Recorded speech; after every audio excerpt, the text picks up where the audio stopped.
智力遲緩嘅青年畢業後因缺乏工作經驗，以及因智力不足而遇上社交嘅障礙，喺初期投身職場路上遇到重重困難。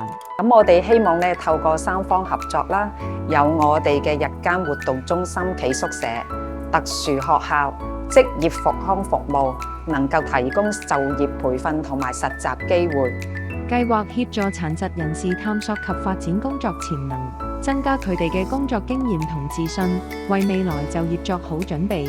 喺實習期間裏邊，嘉豪你係負責乜嘢崗位㗎？清潔同埋廚務助理。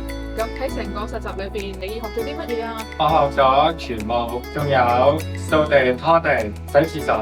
邊一樣嘅工作係你最中意嘅？廚務分菜啦，分發同埋分名牌啊。咁你喺呢度實習，你開唔開心啊？開心，學咗好多嘢。阿嘉豪佢嗰個實習態度都係良好嘅，亦都願意跟從。同埋阿嘉豪咧，其實佢都係喺唔同嘅清潔工作上面咧，都幫咗我哋唔少手嘅。咁其實喺嘉豪嚟實習之前咧，我哋有部分嘅同事其實對於一啲有特殊需要嘅同事咧，都唔係太認識嘅。但係喺佢嚟咗實習之後咧，我哋同事都見到佢一啲唔同嘅長處，例如佢記性好啦，同埋咧佢都係願意去承擔一啲勞動性嘅工作。咁呢個咧其實都有助於我哋中心傷健共融嘅工作文化推廣。